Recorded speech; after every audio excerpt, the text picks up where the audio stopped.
Hello, everyone, and welcome into Studio 125. My name is MJ Baird. Alongside me today, we have Dylan Fearon and Murray Hirsch-Gordon. Guys, how's it going? MJ, always a pleasure, and Maury, of course. I've been waiting 4 months to finally debate you, and here we are tonight in Studio 125A. We're bringing it. We're ready to go. I'm really looking forward to Josh Silverman ordering 1,000 chicken nuggets for Q30 television. Guys, we got a jam-packed show for everyone tonight. Quinnipiac Field Hockey played its first ever Big East Conference game. The defending champion rugby team is keeping its hot streak rolling, and the ECAC polls were released yesterday for men's hockey. Dylan and Maury will give you their takes on all that and much more. This is Bobcat Breakdown.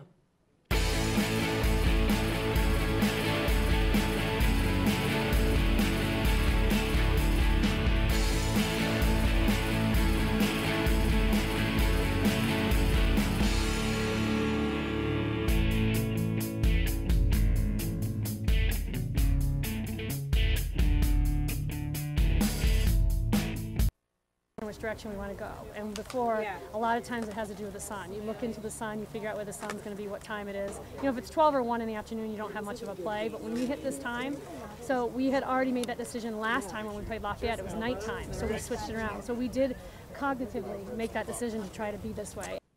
Guys, you heard her. Becca Main, a genius. She deferred which end of the field that she wanted to defend so that she didn't have to deal with the sun. Everyone knows the old saying, you know, a team can only go as far as a coach can bring them. With that in mind, how much credit can Bobcat fans really give to Becca Main?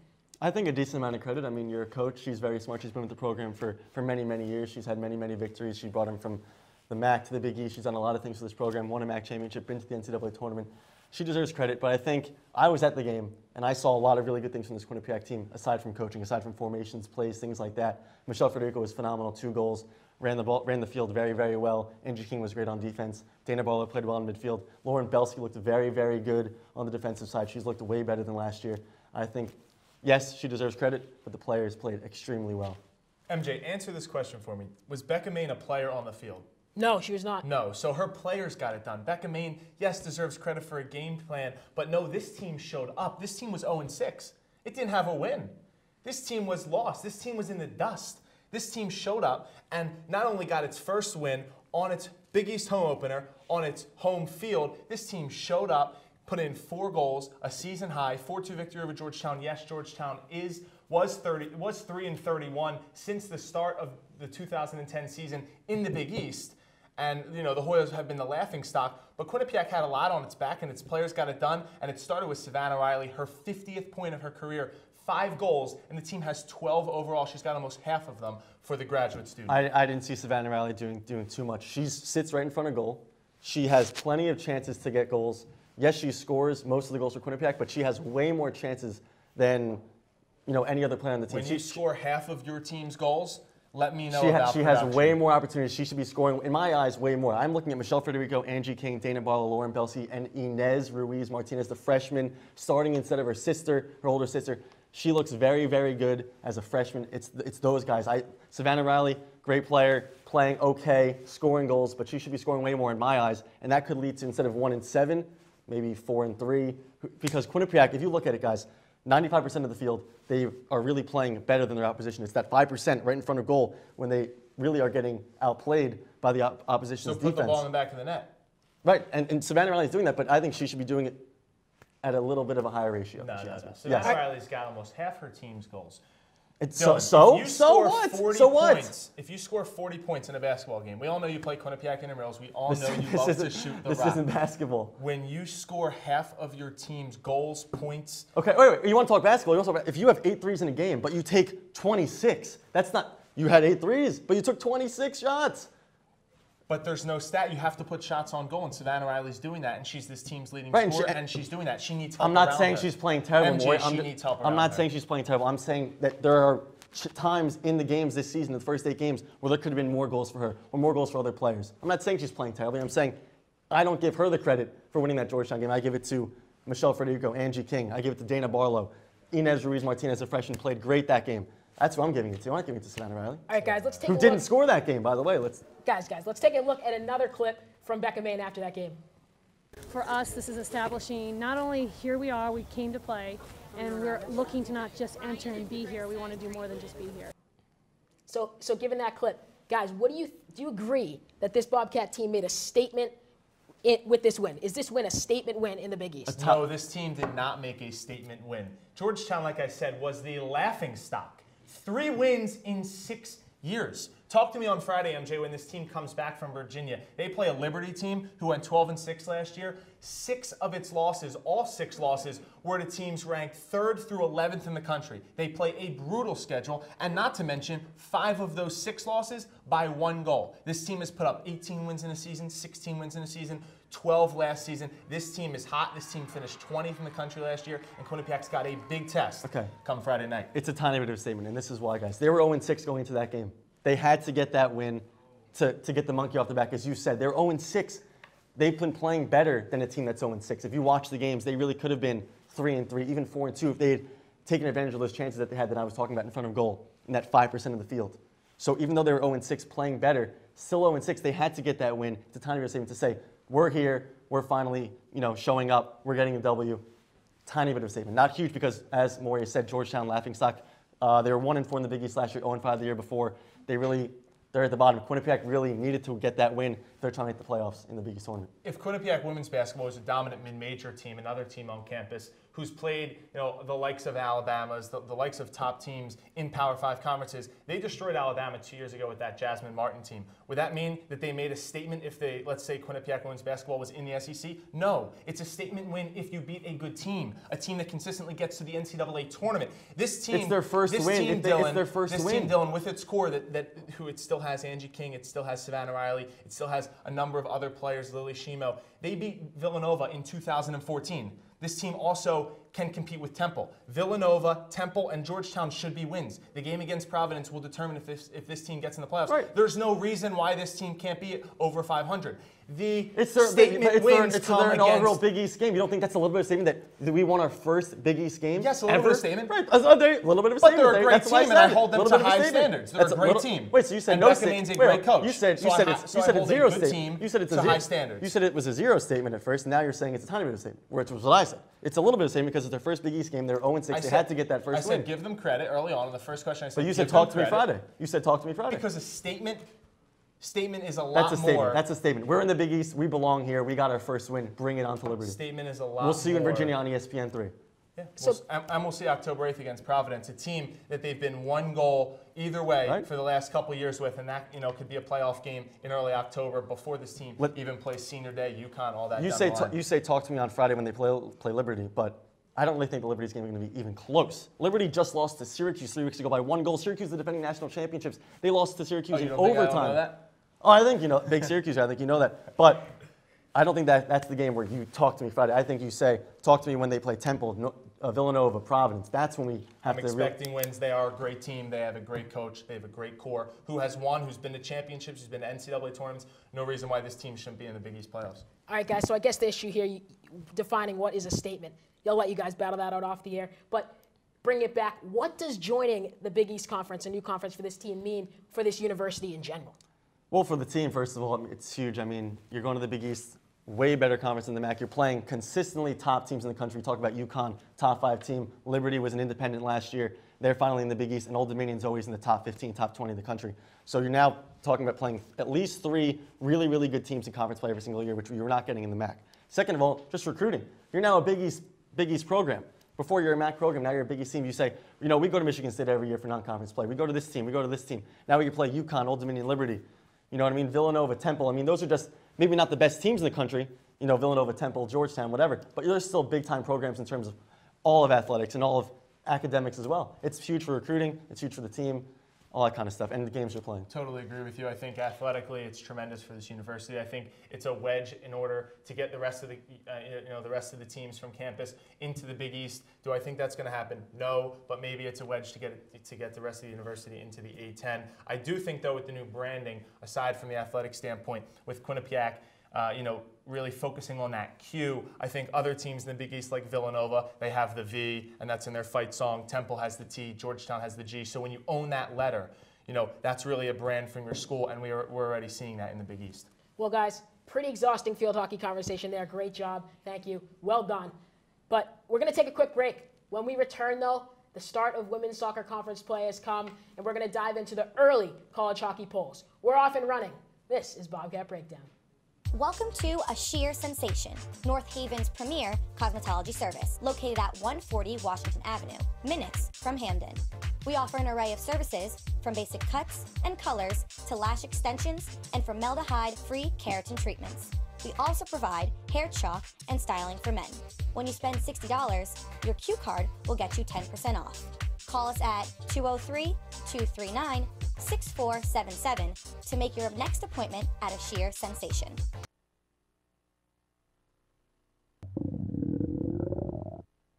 I could really go for a Ray and Mike's sub right now.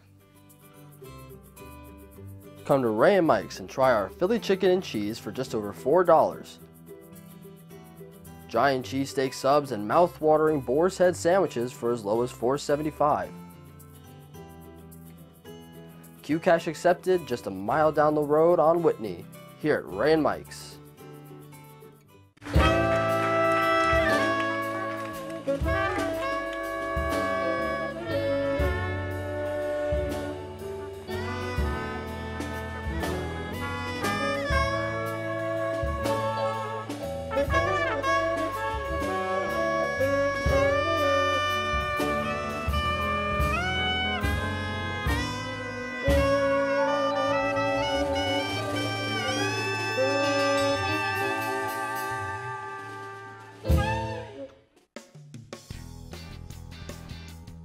Freshmen this year have stepped in and really just eliminated that problem, doing the right plays at the right time. I mean, it certainly seems like an uphill battle for this team, but Tricia Fabi is one of the best coaches at this university. The Bobcats hosting Arizona State. We'll start with this power play. But she's strong. Good Lord, I saw her lifting one time. She could squat 3 of me. Like, Oh, well, 7 of me then.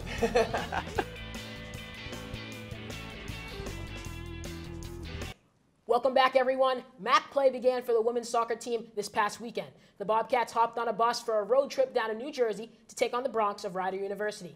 After trailing by 1 goal coming out for the second half, the Bobcats were able to pick up a goal to tie the game, but relinquished another goal late in the game, losing by a final score of 2-1. So, guys, let me hear it. How much does losing this first conference game mean for this Quinnipiac soccer team? I'm not concerned whatsoever. I think Rider was third in the regular season standings last year in the MAC. They won the tournament 2 years ago. They're a very solid squad. They're bringing good recruits in New Jersey. They're a very solid squad. The women's soccer team, their big thing has been not being able to score. That was the big thing 2 years ago. That they couldn't score, right? They had 3 goals in their first 8 games. That was the problem. They had 3 wins all season. Right. Their whole issue was they couldn't score. They could defend, they'd lose 1-0. They couldn't score. 3 goals in their first 8 games 2 years ago. They upped that to 15 goals in their first 8 games last year, and now they're at 17 goals in their first 8 games this year. Improvement on the offensive side with Nadia Gill, Jess Fontaine, Sarah Pandolfi, players like that. The other thing I'm noticing is their last 6 games, 5 of them are on the road. They've had to travel a lot. Their last home game was against Delaware State when they won 6-2. So I'm not concerned about a road loss to start MAC play. They'll be fine. I think they're going to get some wins. They were 3 points out of a playoff spot last year. I think they've upped their game a little bit, and they're going to be in that playoff spot, in that 5th, 6th playoff spot this year. Their big problem was scoring, and they've kind of taken care of that. Yeah, I mean, they lost to Siena for the last game of the regular season last year. It was a win and get in type of situation for the playoffs. But no, MJ, I'm with Dylan. I'm not worried about this team whatsoever. This team had a ton of freshmen last year, an incoming class of upwards of 15 freshman players that Dave Clark brought in from all over the world. So no, I'm not concerned at all. This team has the top offense in the country, top 50, in the country. That's something to say for women's mid-major soccer. 4 of the top 6 players in the MAC in points are on this team. Now, I do, though, see a trend, and hear me out on this. In their 3 losses so far, at Seton Hall, at Albany, at Rider, like you said, a lot of away games, testing a young team. They went up 1-0 or tied the game 1-1 in all 3 of those games. They then let up the tying goal or the game-winning goal 4 minutes after against Seton Hall, 15 minutes after against Albany, and 11 minutes after against Rider, which was the game-winning goal. Yep. So this team has to make sure when they have an early lead, not to get overconfident, make sure that the communication stays intact for the back line, and not let another team come right back into the game, because you give up goals right after you score, the momentum changes drastically. So, guys, given your thoughts on that Rider loss, what is your opinion on the upcoming game against Niagara? Again, that game is also on the road. Yeah, it was a winnable game, definitely not a must-win for Quinnipiac. Niagara was 5th last year, 3 points out of 3rd. Quinnipiac's at home. It's going to be a tough battle, gritty game. Usually is with these guys. And Quinnipiac's good at home. They're 3-0 at home this year. I think they pull out the W. It's definitely not a must-win. And these two teams will be battling for playoff position later in the season. So no, I don't think it is a must-win to get into the playoffs. But for this team, I do think it is a must-win in order to get a top 3 spot, which is at least a home game, a top 4 spot in the conference, to get a home game, at least in the first round of the Metro Atlantic Athletic Conference. Last year, the team started out 1-2. When you're in that much of a hole, you can't afford slip-ups. You know, they slipped up against Marist. They lost 3-2 in a tough game in double overtime in Poughkeepsie. Then you can't bank on a win against Monmouth, who traditionally has 8-9 wins out of a 10-game schedule in the MAC. And 2 of its final 3 games this year are on the road. Last year, Quinnipiac was 1-4 at home. So those 5 teams that they played at home are now on the road this year. And if they went 1-4 against those teams, it doesn't look good with 2 out of the last 3 in the regular season on the road. So I don't think it's a must-win to get into the playoffs, but I do think it's a must-win if this team wants a home game come playoff time. But if I'm the team, I'm not even thinking about getting a home game for the MAC playoffs. This team hasn't been to the playoffs since they made the MAC in the last 3 years. I think their first goal is to get to the playoffs, let alone just a home game. You know what I'm saying? They need to get in 5th, 6th spot, whatever it takes to get in. I wouldn't be greedy about 3rd, 4th place getting that home game. Get in the playoffs, show what you got, try to make a run against some teams that you faced in the regular season already. Okay, so translating right from that, give me a number. Where do you see this team finishing to end the season? Like we said, they're 3 points away from the playoffs last year. I think they're the 5th seed this year. I think they make that jump. I think they've made a consistent jump in the past couple of years. I think they get that 5th seed. I think they try to make a run into the semis and the finals. MJ, it all depends on if you feed the ball to Nadia Gill. The sophomore has 12 goals in her career, 7 of which have been game-winning goals. This player is fantastic. Jess Fontaine is another top player on that top line. She's a senior. She's 9th all-time in Quinnipiac's history with assists, in assists. And I just see a lot of aggression, a lot of attacking, a lot of physicality. This team is top 5 in the country in yellow cards total. So with the aggression there, with the attacking, with the physicality, if you scale that back, and you put a couple goals in net, there's no reason why this team can't be, I'll say, the 4 seed. Let's not forget Sarah Pandolfi, second on the team in goals with 3. This team has finally added youth to their experience with their youth. It's, in past years, it's been youth. They've been a young team. They bring in, 11 new freshmen. One of the years, they've just been a young team. Now they finally can gel with that youth and experience. And for being on teams, I know that is key when you have the older guys and the younger guys who are talented as well. It just mixes and it's a great core. They're women, but in all 4 wins, the Quinnipiac women's soccer team has scored first. So if they score first, look for a lot of W's, in that column. All right, so guys, we got Dylan, women's soccer coming in at 5, Maury, women's soccer coming in at 4. And now, I know it's early, but let's translate over to the ice. As I said, it's only September, and the college hockey season is over a month away. However, the polls were released just yesterday. Rand Pecknold's Quinnipiac Bobcats were ranked atop the media poll and the coaches poll for the ECAC. Here's Pecknold at Media Day on Monday in Albany. I think this is actually the first time we've ever been picked first. I think we've always been picked further down and then done really well. But I think the one thing that we have going right now, our culture is really good. We got great character in our locker room, and each year, even though we lose good players, we lost great ones this year. We lost Matt Pekka and Federico and Augusta the year before. I think we always have returners ready to go to take those big jumps. Like Timmy Clifton took a jump, Connor took a jump, Shot, KJ, those guys all took jumps last year for us. And we need to find that again in the sophomore, junior, senior class. Those guys, returners. There's big shoes to fill, but we need some guys to step up. Dylan, Maury, I have my own personal opinions, but I want to hear from you. What do you think about where this men's hockey team was ranked? Well, I know we have to do all the analyzation before the show and come up with all the stats and all the cool information to feed you guys. But, you're a men's ice hockey beat reporter. I want to hear what you have to say first. To be honest, Maury, I'm not really surprised with the #1 overall ranking. Here's why. Quickly, yes, they lost Michael Gartig, Sam Annis, Devon Taves, Travis St. Dennis, the list goes on and on, but I strongly feel the way this defensive core is developing from last year. You got Chase Prisky, now a draft pick. Luke Shiplow. I think the Quinnipiac team's going to have no problem filling this defensive blue line, and everything starts with defense. They can take it and run from there. I agree. I look at 2 things. This team has a formula for success. They attack. You always hear Rand saying that we're on the go, go, go. They play team ball. I look at Quinnipiac men's ice hockey as the Villanova of college basketball. Villanova has a formula. They recruit to it just like Quinnipiac. They're great guys in the classroom, and they develop them. They're 4-year players, so they're here the whole time. They're not here for themselves. They're not one-and-dones. They're not two-and-dones. They're not chasing money. They're chasing trophies, and they've done it year in and year out. They've been to 2 national championships to show for it in 4 years. Quinnipiac lost a lot. Yeah, that's true. But Harvard and Yale also lost good guys. You know, Yale lost Alex Line and Rob O'Gara. Harvard loses Jimmy Vesey, obviously the Hobie Baker winner from last year. So we got a lot of teams that are losing some key pieces. Plus, don't forget, you know, Quinnipiac brings in a couple really good guys. Talk about Chris Truel sat out last year. He's a redshirt transfer, from Air Force, and he's going to be in goal replacing Michael Garteg.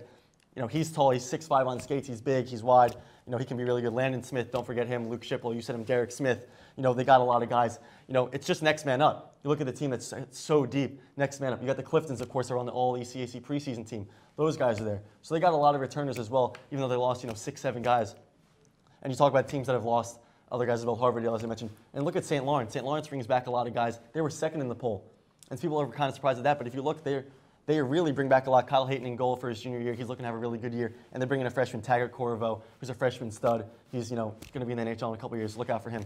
They got some really good guys. So Quinnipiac, St. Lawrence, I think that's correct. I think the poll really is pretty fair. I trust the coaches. I trust the media. They deserve it 100%. 16-1-5. The numbers don't lie. I look at the last 4 years and look at the captains. The Jones twins coming off the national championship. Dan Federico, tremendous defender, along with Matthew Pekka. Michael Gartig, Soren Janssen, Travis St. Dennis last year to bring him to a national championship. And like you said, Connor and Tim Clifton.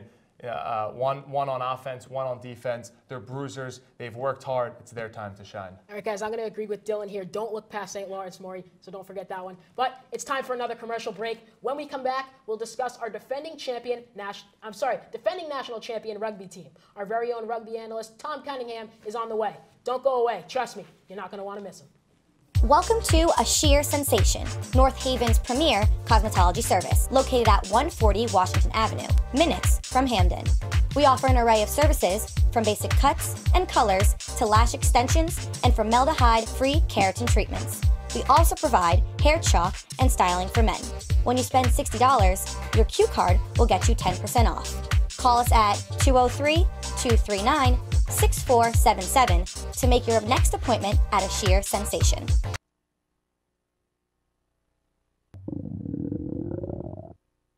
I could really go for a Ray and Mike sub right now. Come to Ray and Mike's and try our Philly chicken and cheese for just over $4.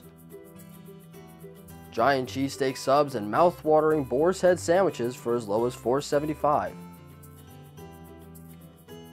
Qcash accepted just a mile down the road on Whitney, here at Ray and Mike's.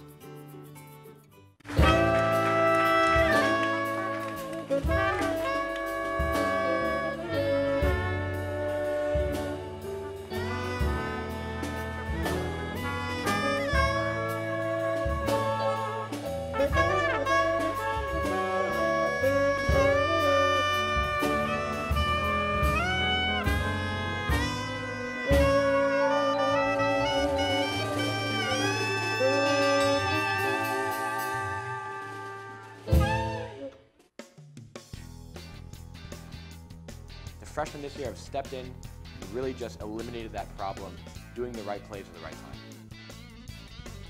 I mean, it certainly seems like an uphill battle for this team, but Tricia Fabi is one of the best coaches at this university. Bobcats hosting Arizona State. We'll start with this power play.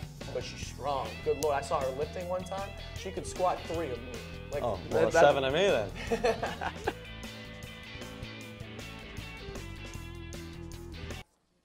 Welcome back to Bobcat Breakdown. So you win a national championship for the first time in program history. As a matter of fact, for the first time in school history. The next season, your team is playing arguably even better. Brian Schwartz and Tom Cunningham are live in the Piazza. Guys. Thanks, MJ. So, Tom, the Bobcats have won 9 in a row dating back to last year's championship season. What's been the biggest reason for their success? When I look at this team, I just see a complete team from top to bottom. They've got scoring from all different angles. We've got Alona Marr, Emily Roscoff, Maggie Miles, Flora Poole. They can really do it all. Since Alona Marr transferred to this school, she's got over 30 tries.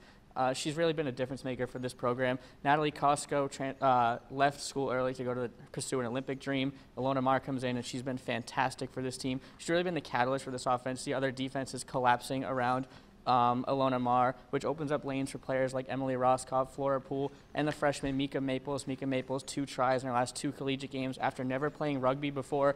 I think this team is just really complete top to bottom. Maggie Miles near the top in the country in solo tackles last season. I think it's just from top to bottom, Becky Carlson has this squad believing in her game plan and really they know how to win, and they just keep winning and keep rolling on all cylinders. Looking at their upcoming schedule, what effect will all the road games and travel have on the team? Well, you know, this team is used to traveling. They're used to going on road trips. The last last season they had 13 games, and they only had 5 home games. So they're used to traveling. They're used to going on these long road trips. They go out west a lot, play teams like Central Washington, Brigham Young, BYU. You know, they play a lot of road games, so I don't think it'll have too much of an impact, especially when this team is playing the way they're playing, where they're just rolling on all cylinders. They really look like they can't be stopped. They're scoring from everywhere on the field. They're just getting phenomenal play. They beat Norwich 67-3. Norwich is one of the best programs in the country, and they just demolished them. So I really don't think the games on the road is going to have that much of an impact on them. With how well they're playing, is this season national championship or bust? You know, you hate to say it's national championship or bust for any team, but I think they're playing so well, and after winning the national championship last season, I think they have to at least get there for it to be a successful season, especially the way they're just manhandling some of these teams. All right, well, Tom, thanks for joining me. Thanks for having me, Brian. Back to you guys in the studio. Thank you, guys. Great insight out there. Now, back here on the desk, so let's transition to the men's soccer team. Eric DeCosta's team opens MAC play at home this upcoming weekend. Quinnipiac welcomes Niagara to Hamden, where the Bobcats have 2 of their 3 wins on the season. Niagara comes into the game with 1 win on the young season. Guys, who do you think is taking home the win in this week's Bobcat Breakdown, Game of the Week? I got to go with Quinnipiac. I think just for a couple of simple reasons. One, Quinnipiac just got a win at St. John's. They got the momentum going into this game at home against Niagara. These 2 teams tied 1-1 last year. Quinnipiac was weak. They had guys hurt. Niagara, their big thing is they struggle to score the soccer ball. Right? That was the big thing last year with them. It's carried over this season in their first few games. They're 1-5-1 this season. I think Quinnipiac, whose defense has been really good in the past 2 or 3 games, really should come out with a lot of momentum. I think they're going to get the win 2-0. Eamon Whalen's been tremendous. He's quick off the ball. As a freshman, he's very, very good, and their defense has been good, led by James Doig. Shaq Huggins is consistently in the starting 11. I think 2-0 for Quinnipiac. When this team was dominant in 2013 and 2014, its defense was the key. And I see that exact resemblance from those 2 teams. The togetherness and the defensive organization by this team has been tremendous. Chris Yakovidis, obviously, 4 shutouts to date now. Obviously, the single season record is 9 in a season by Borja Goita in 2014. But he has earned them. These aren't shutouts in which his defense has allowed 2 shots on goal. Sydney Rossman for the women's ice hockey team will face 5 shots on goal, but because that defense is tremendous, he's making great saves. St. John's tonight had a ball inside the box, blasted it on net, and the freshman was there. So he's the real deal. And I also look to the middle of the field, MJ and Dylan. Max Rothenbucher had a nagging injury last season, which kept him on the sideline or in limited action for most of the year. James Doig was out for most of the season. So the mix from the forwards to the defense, that connector, that bridge, wasn't there all season. Matt Taylor, Max Rothenbucher, James Doig, Shaq Huggins have done a tremendous job all season. They're 4-4 in a brutal non-conference. Quinnipiac 3-1. And don't forget, Matt Taylor didn't play last year either. But also, MJ, we're talking about the 11 seed coming to Hamden from last year's MAC regular season standings. Quinnipiac's got to be the favorite at home against the 11 seed from last year, the worst team in the conference. 2-0. I don't even think they give up a goal. Eamon Whalen, tremendous runs. This freshman is the real deal. He's got a knack for the ball. He's got 4 goals already on the young season. So, guys, here's a little stat, my 2 cents on this game. Quinnipiac has been historically good versus Niagara. Since joining the MAC in 2013, so that's 4 years of play, Quinnipiac has not lost to Niagara. They did tie. They have not lost in the regular season. So I'm going to have to go and take Quinnipiac on this one as well. I'd be very surprised if Quinnipiac did not get the job done and get the points for the MAC standings. Eric DeCosta, defensive-oriented. Graciana Brito, tremendous player here. Absolutely. This team has got to get a win. Two wins in the MAC last year. DeCosta's a proven winner. Brito's a proven winner. There's no reason why this team doesn't And it's win. the first MAC game of the season, so they got to get it done. Well, gentlemen, that's all the time we have for today. I'm sure we could talk Quinnipiac sports forever. So if you really want to check out some more, go to our website at www.q30television.com and at theqbsn.com. Follow our social media accounts at Q30 Sports and at QBSN. For everyone behind the scenes and our producer staff, from Maury Hirschgordon and Dylan Fearon, I'm MJ Baird. Thanks for tuning in and have a good night.